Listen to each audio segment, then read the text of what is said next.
I was trying to wait a second to see if it was just It loading says up. going live. I see it on there. Move for General Motors, something you haven't, I can't remember the last time the stock has done this. So into a negative tape, you're getting a nice pop. The question is, will that pop hold? Will General Motors be able finally to get 35, let alone 40? I know we hit 45 and change, and then higher than that at all-time high back in late 2017. But right now, we want to keep an eye on the pre-market high, market high, 32.80 in the 15-minute bracket before that, 32.75. New York stock, I don't know what paper there was at 33, but very important day for General Motors to get up, hold these levels and continue. The big recipient up 50%, but starting to fade a little bit. Nikola Motors just got over $54. This was Mitch and I were doing the pre-market show. 54.37. I don't think we're going to see that level again, folks. I mean, you've backed off $8, $6, $8 at 46 since that happened. So what you're going to have to do is you're going to have to pick an intermediate level in between there. 50 fills the gap. You did have a gap down. I think that was on earnings. So, hey, I look at 48.31. That fills the gap from July 20th. Psychological $50 level. And hey, if we really get going, I wouldn't wait for that 54.50 pre-market high. I'd be out there at 54. But the fact you're $8 off that high means the fade is on. Where to buy this thing? You did get down to 40 after you hit 54. So there's some wild trading here. Based on the 15-minute chart, 40 looks like support. And we'll just call that gap fill at 48.41 resistance for now. Big move, though. Great to see. Mitch, what do you think? What do you think? You think this is going to help the other EV cars Well, or EV companies? Well, I definitely can kind of look back at the way that everyone was even thinking about GM. They were thinking that they were going to step up in this industry and in this space, and you see them already stepping up. So what this could possibly do is definitely give interest to the other kind of EV makers, especially kind of the cheaper ones. Some bigger companies are going to be looking to invest. So companies like Shill, Workhorse, they definitely could start getting some what we call that lagger move, that sympathy play. So definitely going to be on watch today. All right, let's take a look at that and see how that is panning out here. That was something we're looking at. Are there sympathy plays in this, or is this just a one-off here? And I think when I looked at this initially, let's start with NIO, right? Mm-hmm. NIO trading down $1.05. So not a sympathy play here.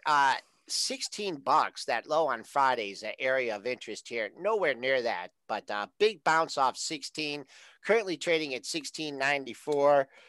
We don't know if Spencer got stopped out of this one. That is trading down $1.35. Bid move on Friday, bounce up. So you might want to figure halfway back here on this trade. You might already be there. You had an all-time high in this. If you're trading this one, 58.66, 19-point move. So call that 9. Yeah, 48.49. Big area. Traded down to $1.35. I'll use the close on this one. Let's see if we can go green. Close at 50.35 on Friday, 50.75 on Thursday. There's a couple big closes in the $50 level. I'm sure a lot of people like that as we got closer to 60. So we covered that. That's a SPAC for Halcyon. Is that the name of it? Helion. And then what is the Helion? And then what are the other ones? How come I can't think? Oh, Workhorse. I mean, that's a little bit of a different category. This could be bad for Workhorse, right? Because Nikola maybe stepping up to the plate, getting to manufacturing. This is one thing I've talked about for a long time is these, and I thought Tesla would eventually do it, is, get some, if you got the technology for the cars, get someone to manufacture it, get it out there. So their sympathy plays not so sympathetic today here in the electric car sector. As Tesla continues to sink here, continuing step down seller here in Tesla. We're down $66. Just continue to make new lows on the pre-market session. Let's take a look at that Tesla chart. That 330 level may be here before you know it, folks. Continuing lower here in the pre-market. Yeah, definitely. Just to add on to what you were talking about, GM, they definitely are going to be supplying their parts. That's what part of the strategic partnership is about, is their safety tested and validated parts and components are going to be shared with Nikola. So this is going to definitely push them forward in their timing. I know a lot of people are concerned with Nikola's timing of their trucks and if they're going to be able to meet their productions. And I think this is definitely going to help. So definitely EV driver today. All right. What's up next on the hit parade? All right, guys, let's go ahead and take a look at some possible earnings that are going to be coming out tonight. We have Lululemon. Let's see how that chart looks. All right, Lulu got sacked with the downgrade on Friday, correct? So you had a weak market, you had the downgrade. It's trading down another 941 this morning. Let's see what thing you like to see, especially on days like this with the markets moving and a $350 stock. How much volume is there, right? And it's down on a couple thousand shares. That just means that no one's really big has stepped up to the plate yet. And I think if you have some shorts out there in this coming into the report, I mean, this is a pretty nice gift here, down 941. Don't have the actual market in here. So what Triple D would add here would be like, where's it bid? Where's it offered? You know, for not necessarily for size, but I'm just looking at the last 15-minute bracket so far here. Only 1,200 shares are traded. So you don't want to like be staking the farm on something like that. Level is just not quite as relevant. But what you want to see in this one, and I'm just going to harken back, this is pretty much the same. And we're seeing this across the board, folks. And I know that, you know, Mitch, you're talking about buy the dip. This is definitely a buy the dip opportunity, perhaps. But we're looking at Friday's lows on a lot of things. Tesla did take out Friday's low. Apple has not reached Friday's low. So 345.97. I'd be licking my chops if it got down there. If I had short position going into the report, who knows how things, you know, are going to react. So far, we've had a pretty good earnings season. The retailers are doing pretty, you know, have had some pretty good numbers for the most part. So keeping an eye. Is there anything else we have at 345? Just a little confluence here. Yep, we had two other daily lows on August 13th and 14th at 346.27 and 345.03. So that's what we're looking at after the close, Lulu. Let's see what they do to it in today's session. And then who else has earnings after the close? We're also going to have a stock that is continuously used by Benzinga, Slack. Right. That was really getting going with the market, right? And just got submarined here ahead of the report. Now, this sold off very hard off the last report. Now, I don't know, was there any analyst actions or anything? 35. Someone stepped up to the plate at 35. Those are your highs from the first and the second of the month. But you know what? We're not going to see 35 today. We may not see 35 for a while. So we got to look at support here. And we are down 84 cents at 28.23. And you were down here. I believe this was in the $27 area. I'd be looking at this one, folks. The 10th, 11th, 12th, three lows, 27.53 to 27.57. You also had a low at 27.85. You're not too far away from there. Several lows in the same area. Big move. We've dropped, 7-8 points since Wednesday. So that's an area I like. Just the whole day. I'll keep an eye on that. Watch out for the undercut and rally. Also if they take out that low and come back above it. Triple D is in the trade cave, folks. He has a lot of positions on. He's trying to work out of those positions as we speak. He may try and join us at the end of the show, but these are huge days for him, and he is working out of some major positions, or not major positions, but he's just trying to work his book here today. What else you got for me? All right, I got one more. You'd probably be interested in this one. So, news coming out of Peloton, the exercise equipment maker is cutting the price of the core exercise bike by 24%. And it's also adding a cheaper treadmill and a pricier version of its bicycle to its lineup. The CEO, John Foley, also said that the company has been able to cut down on order delays. Boy, oh boy. Full disclosure, I've owned this thing, and not only I've owned the bike, I've owned the stock for a long time.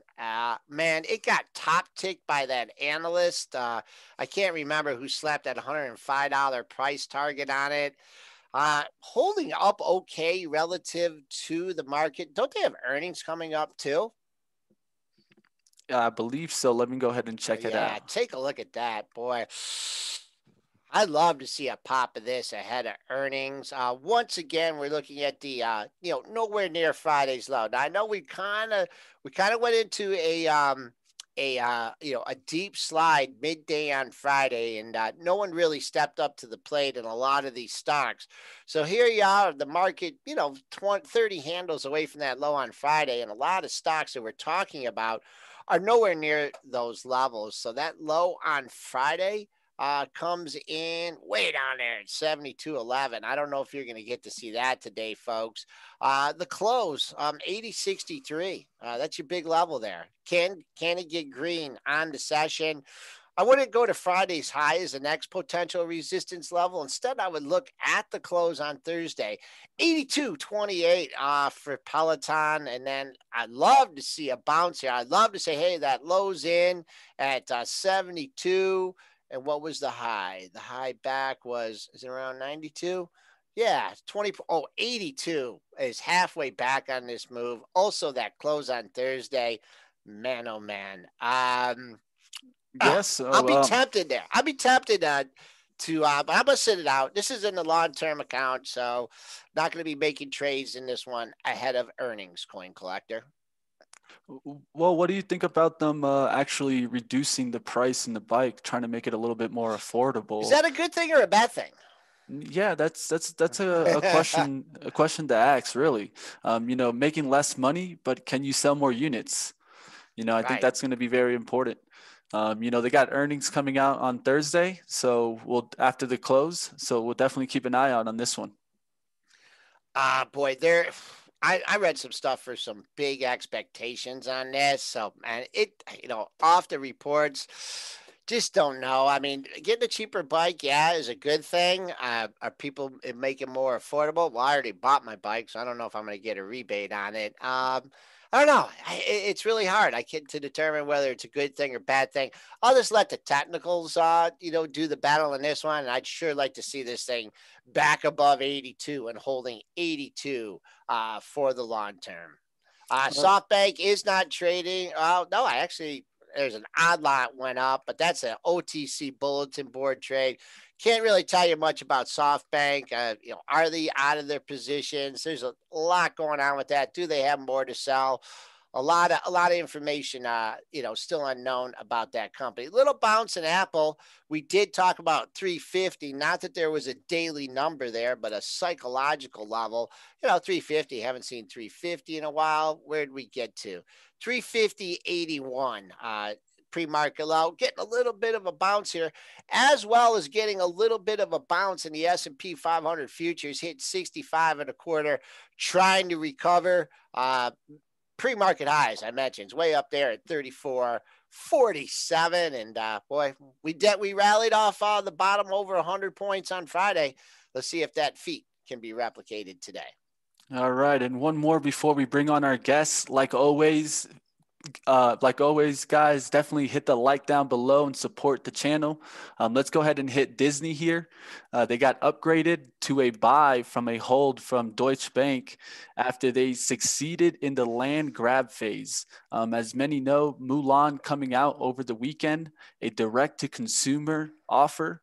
I've talked about this with kind of AMC and kind of the movie theaters and the new direction these kind of production companies are going to take and go into direct to consumer.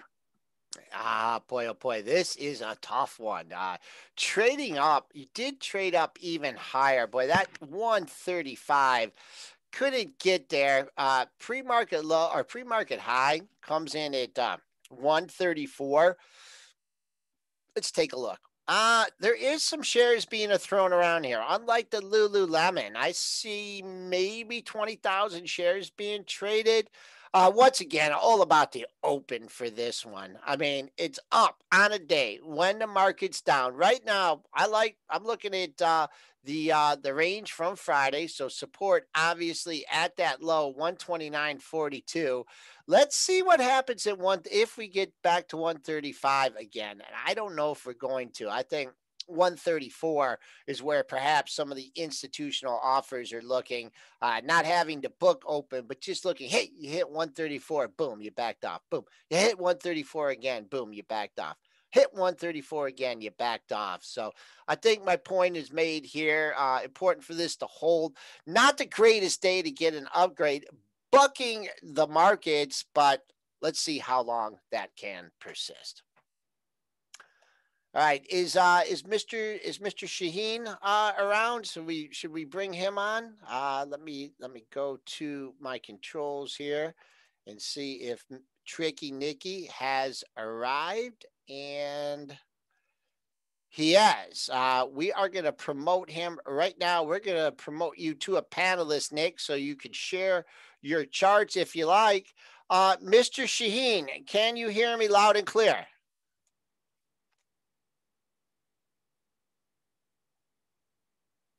All right, I'm here. Hey, good morning, Nick. We are on the line with Nick Shaheen. He is the author of Create Income with Option Spreads.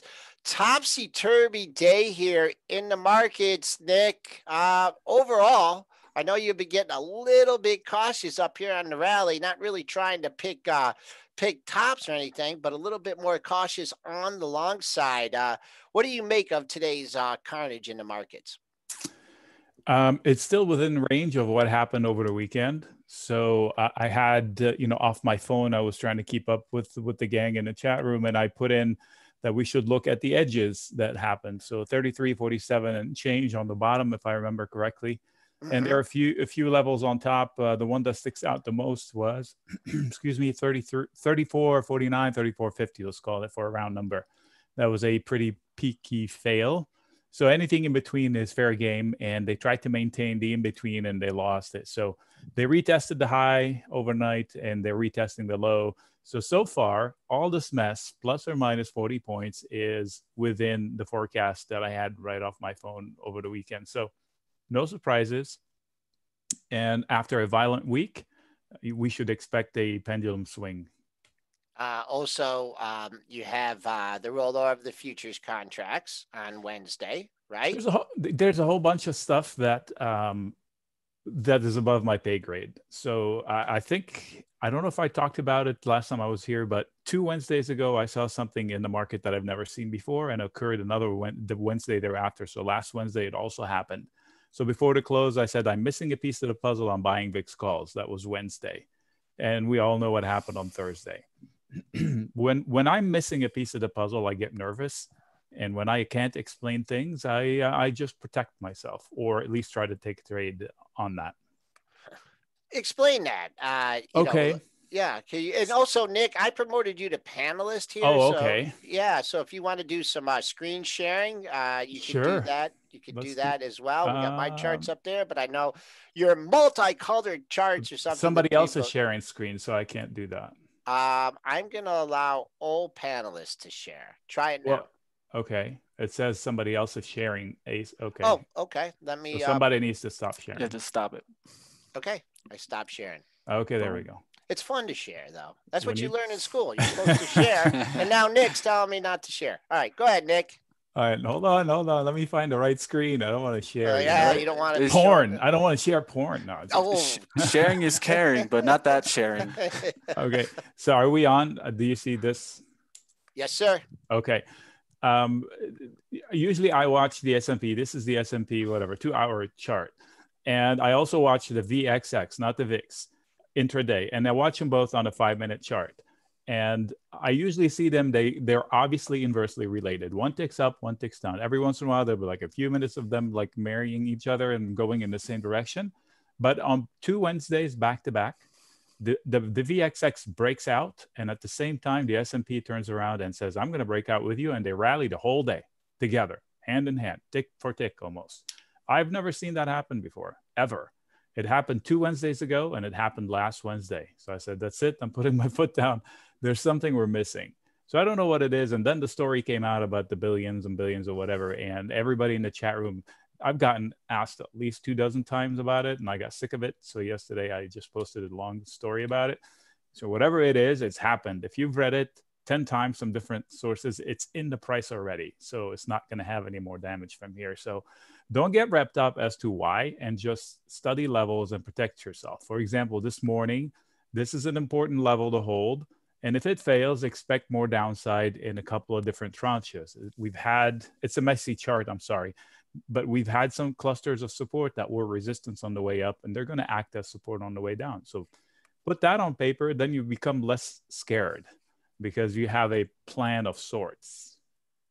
So this looks like a head and shoulder of sort, but it's a base that is going to be lost. If it's going to be lost, it's going to have consequences. Then you evaluate those consequences and you see if your trades can hold up through it. Right. And we have mentioned, I mentioned Friday's low and several issues. We have not, S&Ps are still 20 handles off Friday's low. And look at some of these stocks. Tesla's a little bit exception, but still you have Apple still trading well above Friday's low at 110.89. That's down $6.70 at 114.26. Nick, we have, people talk about technicals and then people talk about fundamentals. I know that, in the trades and the stuff that you look at, you like to, figure in some fundamentals now. Tough question here. 2 months before the election, what's your fundamental outlook on how things are? Fundamental on the companies, we rallied way too fast. Okay. I'll tell you in very simple terms, really. This is the S&P. I'll take out all the drawings. I'll go to a weekly chart if I can. I'll reset the chart and we'll go like this. So right here, make it simple. Thank you. Right. So this is the COVID crash start. We had the best conditions of all time, full employment. And then we got this because we stopped working. That's a normal reaction. We changed the game by saying nobody can make any money. So then that changed the price action. This recovery is too fast. That's number one. Had we stopped here, it would have made sense. Up here doesn't make sense. Up here definitely doesn't make sense because here we still have the worst conditions of all time, maximum unemployment. And, we did not have a V-shaped recovery in the economy. We had a V-shaped recovery in the stock market and then some. Want to see something scary? This is the COVID crash. We basically doubled the effort from the recovery based on the idea of Zoom. I'm using Zoom as just an indicator of all stocks that have anything to do with anything remote work or whatever. The COVID economy. This is ridiculous. I understand potential. I understand Zoom grew 150% or whatever it is. It still has 170 years worth of income priced into its stock price. So yes, people made money that were long it. The concept's still the same. It's now even more expensive. So it just represents how much hope there is in the price of the stocks versus the reality of the economy. The economy is still way worse than this point, way worse. Yet we're up here. So who's telling the best story? The small caps are telling the best story, and even they are too expensive. They should have stopped somewhere around here, in my opinion. But they're here and they're more tame in their moves. So, which is unusual. You and I know the small caps run faster and sometimes sooner, a little bit earlier than the other indices. So what's fair value for you? Obviously 2,200 in the S&P, the market saw we were way undervalued, and 3,500 in the S&P, almost 3,600. People looked at us as that, overvalued. Where's fair value? How do they come up with a tough these question. I'm throwing tough questions at you. I'll answer it for you. Yeah. By poking holes into your numbers. Where do they come up with these numbers? When you say a PE, the E disappears when the assumption changes. Completely goes away. I know that for a fact because I had a business that depended on the real estate economy in 2008, and I had a great PE, and then the E disappeared in one day. It all disappeared. New Century fell over, and I lost the whole business in one day. So the E disappears. So I can tell you where they should stop. So this is the SPX, and I have lines where I think would be viable dips. Depends on the way it's falling. This would be probably a really good buy the dip. This is where buyers will try to show up again, and this would be the absolute buy the dip because this would be like about 50% of the recovery. Yeah, exactly. Eyeball. It would be the base of this whole rally. This would be the cluster I would buy, and if I look left, this was the top that they beat. Yep. So this makes the best sense. So who cares what the fair value is or somebody at Goldman Sachs tells me fair value is? I don't care what they tell me. This is what's going to happen. Right. Using the technicals. Let's drill down into a few individual stocks here. And I know you're fast on the fly. Tesla, it was supposed to go down after the split. It initially went up. I hear some hubbub about margins being raised after the split, different things not being added to the S&P 500. Okay. I know you can't talk about PE anymore. In this one, you can talk about price. I can talk about a few things for this one. So first of all, I have an apology to that lady that comes on and put a $4,000 stock price on it. Clearly, she had the drop on me. What was impressive in the Tesla is I think the cash from operations changed dramatically. So shorting it became less of hey, it's a dying company versus, man, this company is legit. So, and then now I'm seeing more ads for home stuff from it, like panels and electricity at home. So, but forget all of that. What is it at 358 this morning, right? Mm-hmm. Okay, look at that. Look at the line where my finger is. Look at this one. What do you think this value is? 358. That's 358. So there are no coincidences. The machines are trading and they will act based on history. What's history? It's the left side of your chart. If you're not looking at what happened last time the price got there, then you're leaving yourself open to vulnerabilities. So this sticks out. This sticks out. Don't care why it's falling. I couldn't believe the rally. Okay, so look through 1,000 charts and tell me what chart looks like this and has that as a base for its rally forward. So if you bought it up here, I don't know your logic, because unless you plan on holding it for 100 years, you're setting yourself up for failure at some point in the near future. I can't tell you when, because I've never seen a chart like this that is a base for more upside like this. So this is just the easy way to think about it. Don't care what it actually can make. Don't care what the PE is right now. I mean, there are experts for that. But if you're using logic for your own self to make a bet on a stock other than trading it for hours, and if you took a trade for hours, you should admit you're lost. Get out now before you carry it all the way down. About that. Yep. Depends on why you bought it. If you bought it for an investment, a dip shouldn't bother you. If you bought it for a trade, you lost. Yep.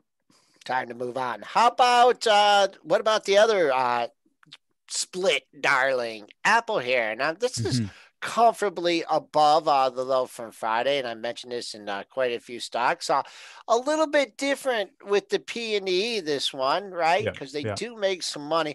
They started to give it like a tech-like valuation there, because one thing people always said, oh, why does Apple trade at such a low, PE? It's such a value stock. Well, you got the split, you got the pullback here. What do you look at? I mean, Friday's low, and that whole 110 area is sticking out like a sore thumb. What do you see in Apple? I posted a tweet, I think sometime this last couple of weeks. I can't remember when, and I got a lot of hate. That hasn't happened in a long time. When you nitpick on Apple, now people slough it off, but not recently. So I said, if Tim Cook was so great, why is Apple shrinking? So if you look at its financial metrics, it's not doing any better. It's got some negative numbers in there. So if you're on to compare it, this is a great Tim Cook, greatly appreciating Apple. I still contend it would have done just as well without a head. So here are the metrics on Apple that bother me. This one right here, the PE, I understand that this is a different company. It's not twice as different from a few months ago because this number used to be 18. The trailing 12 months, there's no forward estimates. This is actual 12 months of numbers. The trailing 12 months used to be 18, 16 to 19, and now it's double. So, okay, but it's still an iPhone company. They don't need the iPhone sales because they have services, but all of their services, almost all of it, depend on the iPhone, I bet, one way or another. So take out the iPhone and they don't have any of those services. It's a completely an iPhone company. Yes, they sell Macs and all of that, but for all intents and purposes, price to sale of 8 is not dirt cheap, but it's not a deal breaker. So it's not that exciting from that standpoint, but arguably it's still the best company on the planet. So I'm not telling you it's going out of business. I'm just telling you how much excitement there should have been in this spike or shouldn't have been in this spike. I don't understand the phenomena of chasing splits, except from a trading perspective. And what is shocking is how the media, it reminded me like the day after the Trump election, the evening of, they were making fun of him like he was an idiot and how, you know, they shouldn't have gone down this road and all of that. The day after, they just flipped the switch and just continued on like nothing has happened. Same here.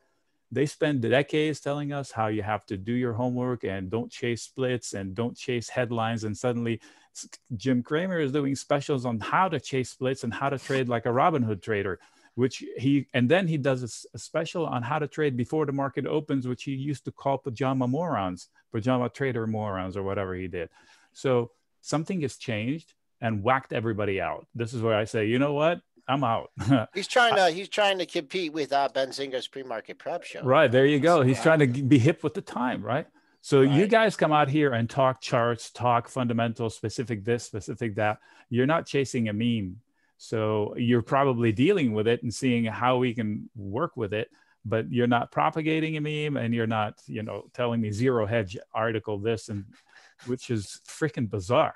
Yeah. I mean, I got so pissed off this weekend. I was bombarded from left and right. Hey, did you read this article? And everybody has to attach this thinking article. So it's just really bizarre. Right. I mean, there's a lot of different factors out there, and you might have been having these kind of market conditions regardless, right? After the kind of run up, everyone likes to try and apply something, you know, after the fact to say, this is the reason. If they were, you know, selling stocks or tech stocks or whatever, it could be part of the climb. But as you were talking about, a lot of other factors. Just going back to the S&P here, and then we'll go to the chat. You got to think about the old time high, right? I mean, it's kind of like we're in a reset here. That was right around 33.95. You know, you got way above it, almost at 3,600. It's hard. You don't have an exact level here, but how do you, look and laugh and saying, okay, let's take off that part of the chart. There was a weird breakout, right? I said the same thing. It's like, what are you guys are doing? We just have a rampant virus breakout. China is closed for a couple of months at the time, and you're making new highs. This is going to end badly. And this is what happened. So I'm with you. So this whole jag up here maybe shouldn't have existed. So, which makes this bottom and this bottom as the interesting area. So let's put it this way. If somehow something happens and price falls into this bottom, I will buy the dip, expecting a bounce. And if that bounce fails, then I will short down to your favorite level of 2,500 or this, okay, or whatever. All right. I mean, I'm gonna have to do some refiguring here, but right now, I mean, just everything. And one of my things I like to look at is like Friday, Monday moves, and how many times on the way up, did you have a strong close on Friday near the high of the session, take it out on Friday or on Monday, probably in Sunday night, rally Monday, same thing over again. And then now you're kind of, you had that weak close on Friday. So Boy, that's just right now. I mean, all eyes that for me are 34, 47, 75. Basis to dailies. I don't have anything for 20 handles below that. But 20 handles, when you're considering, over 1,000-point move, that's not a whole, it's just minutia. It's nothing. All right, let's go to the charts here, Nick. Can we keep you here for a few more minutes and Yes, sure. take a look at MasterCard, MA. Okay. By the way, the Bulls are still in charge. They are. Okay. That's just to let you know. Yeah, no. Of the I mean, market. how can you say, after, I mean, this is a healthy pullback. There's a lot of things that you can, I mean, this is needed. This is fodder for the Bulls. So MasterCard, I like the company, Visa and MasterCard. I like how they behave. They were like the old Boeing, every dip people buy. But again, if you're not on board up here, you should just admit to yourself you missed it. There's a point in time where you can chase after the breakout, but at some point it becomes just too late. So it is in a buy the dip zone. You could argue that it's somewhere around 321, or you could say it needs to come back down to 312 or so, which these two candles are pretty interesting. How about this one right there? So anywhere around this, or to erase that big candle. Don't know if they want to eat all of it. What is it today? I can't remember. Okay, so 334. Yeah, so it's a buy the dip zone. So if somebody's trying their luck at going long MasterCard down here, they're not crazy. The bulls should show up, and it will follow the general market. So every stock, regardless of how good it looks, you have to know that it trades inside of a stock market that is not cheap. Mr. Softy, MSFT, Microsoft. Yes, it's almost exactly the same comment. It's falling into a neckline that served as the base for this rally. So if you thought to yourself, oh, damn it, I did not own it here, this is your chance to reload. Actually, it disappeared an hour. What is it today? Whatever. It's down. Down $7. So 207.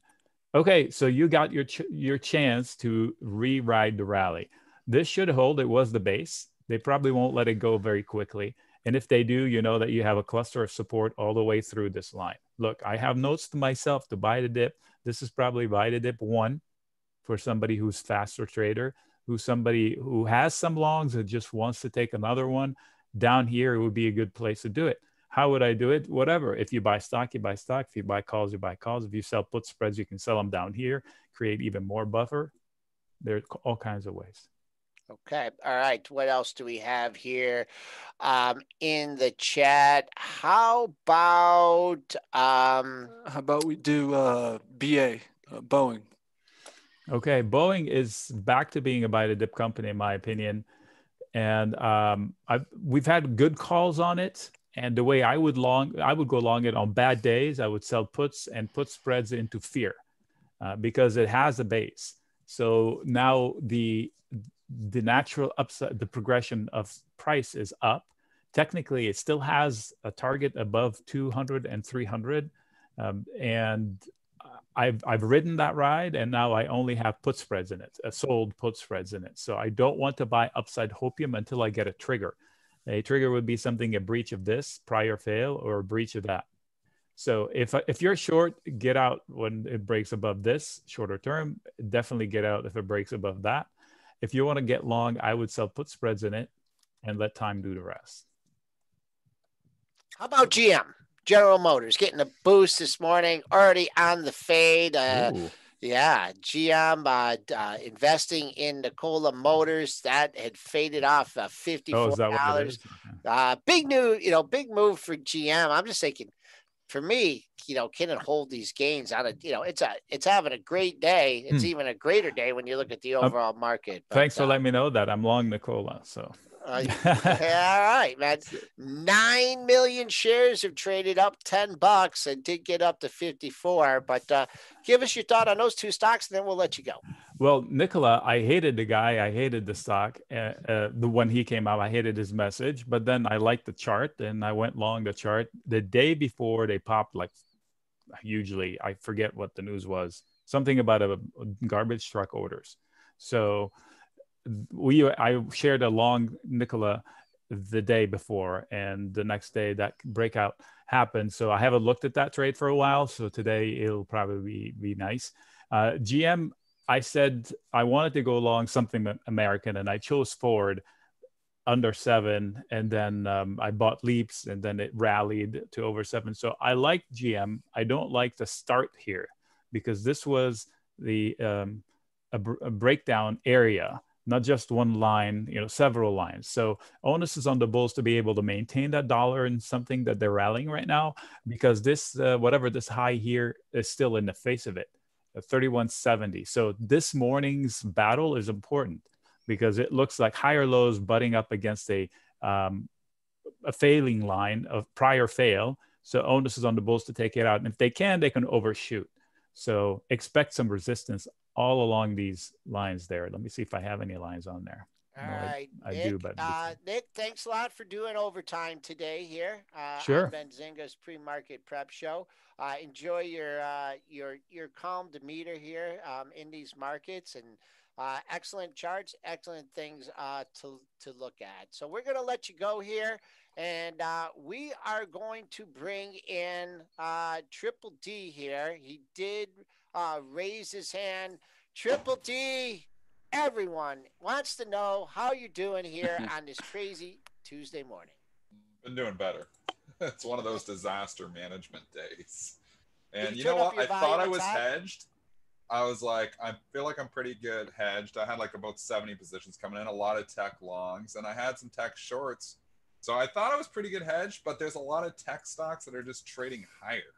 And like you can look around, maybe not higher, but higher relative to where the Qs are as 3.3%. There's a lot of tech stocks that aren't down that much.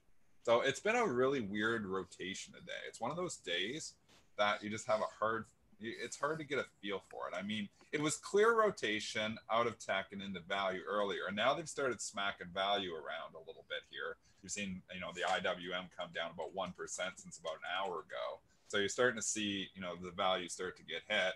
And you're starting to see the little buy the dip mentality into tech. I mean, I look at Apple here now; it's about $3 off the lows. Yep. So it's a weird day, and you're trying to just move and do the index arb, and it's been one of those days that I wish I would have stayed in bed longer. All right. Yeah, as we get closer to the open, the news. Were you at your screen for any of the Tesla action? I'm not sure exactly. On Friday night. Yeah, like what happened was they added Etsy, Teradyne, and CTLT to the S&P, and there was no Tesla to be found. So that's why they really smacked Tesla. I mean, interesting enough, you can look at the action in Etsy and Teradyne, and maybe you can blame it on the market, but like I've been saying, it's not always a slam dunk that you get added to the S&P that you go up anyways. Here's Teradyne. Yes, the market is beating it up, but it's down even more than the market. It's down 2% here this morning. Etsy is trying to hold the gains. They were buying this up over 120 on Friday night because it was added to the S&P, but the index effects is what matters more than anything. I mean, with Tesla, it's going to be a little bit different because it'll be such a large component if it does eventually get added to the S&P. But in some cases, you can get added to the S&P, and it's actually a net sell on the index ARBs because they might have been a bigger component in the S&P index that they're coming out of. So that math can add up to a sell on some of these, when they're just becoming small components in the S&P 500. So it's not necessarily just they go up for sure if they get added to the S&P 500. But investors obviously very disappointed that Tesla was basically slapped in the face here because everybody thought that S&P was going to be the next big ad. They add 3 companies. I mean, they had Etsy. So they were saying, hey, we're not going to just, add it just because, you're telling us to do it. And it was basically telling the market that the S&P is going to add it when they're ready to add it. So I think it was even the adding of the Etsy, I think, is a little bit of a slap in the face to the Tesla shareholders. And they're spanking the stock for it. Should it be down $55 on it? I mean, Tesla's all story, right? So the story today is, okay, it didn't get out of the S&P 500, so let's sell it. But I think you're going to get a bounce here eventually. It's 500 down to 360. You've had a significant sell-off.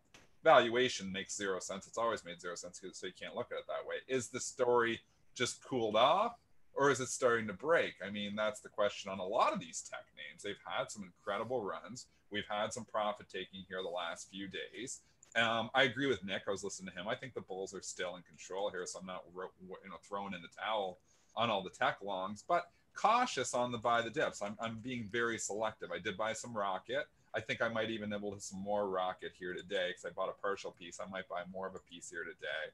But, you know, have your list, have the list of stocks that you're interested in buying on a pullback, and respect valuation to a certain extent. You know, you've got to not just look and say, okay, well, you know, I'm going to trade 100 times. I'm going to buy Shopify on the dip because I know it's coming right back. I mean, you know, valuation's a major issue here. So it could take a while before it comes back. The dust definitely hasn't settled. But this morning, I am seeing, you know, you can come in here and say, what a disaster. I'm seeing different, though. I'm seeing buy the dip mentality coming in the last hour. Does it hold to, you know, give us that rip and roar and rally that we had Friday afternoon when obviously all the tech stocks were destroyed and then some of them actually closed green? That's still to be determined. But I'm more inclined to buy the dip today than I was on Friday because I have an out. And, you know, if you're buying the dip on any tech stock, if you're buying the dip on any of these, like Apple, for instance, I would stop myself out at the 110.89 low. I don't want to see it breach that. So stop yourself out on the Friday lows. If you're looking, you know, you might challenge the low on a few of these stocks here today, but I am seeing buyers emerge here in the pre-market at those lows. A few of the stocks were hitting the lows from Friday, and they've been bouncing off those lows. So that's the first technical levels for all the day traders out there. For the longer term investors, remember, you know, you can always cut losses there too. You don't have to hold your losers forever. Is this finally gonna the catalyst for GM that everyone's been waiting for who knows how long here? We have faded off the pre-market high. Nikola did get a nice move off that. I mean, I don't know.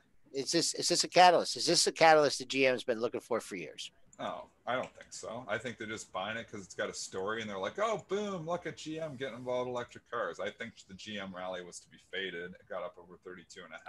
Does this turn the company around? I mean, GM's going to be coming out with their own electric cars as well. Is this a game changer for them? I think not even close. So when they were rallying GM 9% this morning, I know it's still up 6. I think that's a gift. I think it's a gift to the longs. The GM story isn't terrible, though, either. You know, you have to consider that they are going to come out, you know, with a lot of electric vehicles. It's not just going to be Tesla's, you know, shop just to you know, take control. Yes, they have 40% of the market, but that market share is going to decline over time as there's more and more competitors coming in. So, you know, yes, it's good for Nikola for sure. You know, you see Nikola, this is a big vote of confidence for a company that, you know, needed a vote of confidence because it was somewhat out of favor. But when you look here at GM getting a 9% pop because they're investing a small piece and doing a deal, you know, with Nikola, I think that's way overdone. So I'd be inclined to take profits if I was in General Motors. But again, you had lots of support down in the 30s. So was this, you know, just the catalyst to break the stock out? That's something to think about too. So I don't think I'm going to I wouldn't be shorting the stock here. Maybe a buy or a pullbacks if it got back down to the 30 area. But whenever something pops 9% on a stock like GM, I mean, it sometimes takes GM a month to move 9%. It gives it to you overnight. I book profits. Yeah. Okay. Any just final comments here? We're running a little bit over today, but people were wanting to know what Triple D had. I'm glad to see a little bit of a disaster day. I had some pretty good Friday night trades. I thought I had some pretty good positions in those. My hedges just aren't working out as well as I would have liked, so that's a little bit of an issue. But I mean, this goes with trading. You're going to have good days and you're going to have bad days. I try to trade market neutral, so it's not so much that the market sold off. It's that maybe my hedges weren't as good as nice as I would have liked them to be. So I'm not just like, oh, I bought a whole bunch of tech stocks and we're hoping they go up and they're going down today. It's nothing like that at all. I don't trade like that. I trade market neutral where I try to eliminate the market risk. Like I was looking overnight and thinking, I don't know if I want a market rally or a market sell-off. I was looking at my positions because I was very hedged. But just so happens there's a few of my stocks that are just really getting smacked around. And there's a couple of my stocks that aren't selling off as much as I thought they should. So it's one of those days, and those days happen. You just bounce back. It was kind of interesting because, you know, I saw the week open and then, you know, you came back with buy the dip and then I came back with sell the rip and I didn't obviously know that you were like buried or else I wouldn't have, I didn't know what to cheer for. I was watching, you know, the action, you know, yesterday and the action today and I'm seeing the market rally and I'm like, I don't know if that's good for me or bad for me in my overnight positions because I really felt like I was hedged really well. So, but you know, the onslaught here a little bit. I get smacked around Tesla a little bit because the QQQs have 3%, and when you have a component moving down 15%, that's a huge part. And that's why the QQQs are actually lagging the XLK by about 0.5% because Tesla's down so much. So, when you're doing index arb, you got to know those components. And when you see something move over 10%, it can have an outsized effect on the index as well. So I had some QQQs kind of trading versus XLK, and that didn't work out. XLK is loaded up with Apple, but Apple's obviously not down. It's down more just market effects as opposed to Tesla, which is really getting smacked. So you live your life. Yeah, what about Tesla not getting added to the S&P? I know that was your setup. You had that trade in your mind. You were looking for that. You had the split. Yeah, I wanted to short it into it. We know that. I've been talking about shorting Tesla and we didn't into get it. And obviously Fast Money was thinking, Friday night it went really fast. I mean, I'm sure if you were thinking about it in the first 30 seconds, you probably could have got a nice short off on Tesla, knowing that Etsy, Teradyne, and CTLT. But I'm first just looking, whoa, look at Etsy take off. I'm like, oh, it's getting out of the S&P 500. And, and you're thinking about it, and then you're like, wait a second. Where's Tesla? It's not getting out. And then you look, and it's already down $20. And I was like, okay, well, some people obviously had you on that trade. I'm like, do I want to smack it down $20? I'm like, yeah, I don't know. And then it's down 30. And then, the it stayed down 30 for about the entire session. And now it's down 60. So a bit of the tech wreck, hitting it even harder. But it's hard to sell something 20 points in the hole. And, I think it might go down 60. I mean, it might bounce back too. So anyways, it's been an interesting, let's say, a couple of hours here for me in the pre-market. Obviously, I apologize for not being able to do the show. I was buried with trades. And some days, when you get buried with trades, you got to obviously, take care of that first.